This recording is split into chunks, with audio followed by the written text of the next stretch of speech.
സ്വർഗം നിനക്കൊരു മസ്കനായി ലഭിച്ചെങ്കിലേ ഇവിടെന്തു ക്ലേശം സാരമില്ല നിന്നിലേ. എന്റെ ശബ്ദം ശ്രവിക്കുന്ന എന്റെ പ്രിയമുള്ള മുഅ്മിനീങ്ങളെ, എന്റെ പ്രിയമുള്ള സുഹൃത്തുക്കളെ, ആരംഭപ്പൂവായ അഷ്റഫുൽ ഖൽഖായ നബി ഹബീബ് മുഹമ്മദ് മുസ്തഫ ഒരിക്കൽ പോലും കള്ളം പറഞ്ഞിട്ടില്ലാത്ത, തമാശയ്ക്ക് പോലും അവിടുന്ന് കളവ് പറഞ്ഞിട്ടില്ലാത്ത, ലോകത്തിന് മുഴുവനും അനുഗ്രഹീത നേതാവ് അഷ്റഫുൽ ഖൽഖ് മുഹമ്മദ് മുസ്തഫ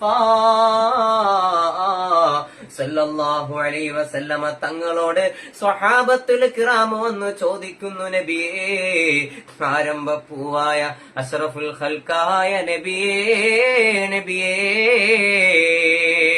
ഖിയാമത്ത് നാളിനെ കുറിച്ച് എനിക്കൊന്ന് പറഞ്ഞു തരണേ അല്ലാഹുവിന്റെ റസൂലേ, എനിക്കൊന്ന് പറഞ്ഞു തരണേ അല്ലാഹുവിന്റെ റസൂലേ എന്ന് സ്വഹാബത്തുൽ കിറാം ഹബീബായ തങ്ങളോട് ചോദിക്കുകയാണ്. സ്വഹാബത്തേ, എന്റെ സ്വഹാബത്തേ എന്ന് സ്നേഹത്തോടെ വിളിച്ചുകൊണ്ട് ആരംഭപ്പൂവായ ഹബീബ് മുഹമ്മദ് മുസ്തഫ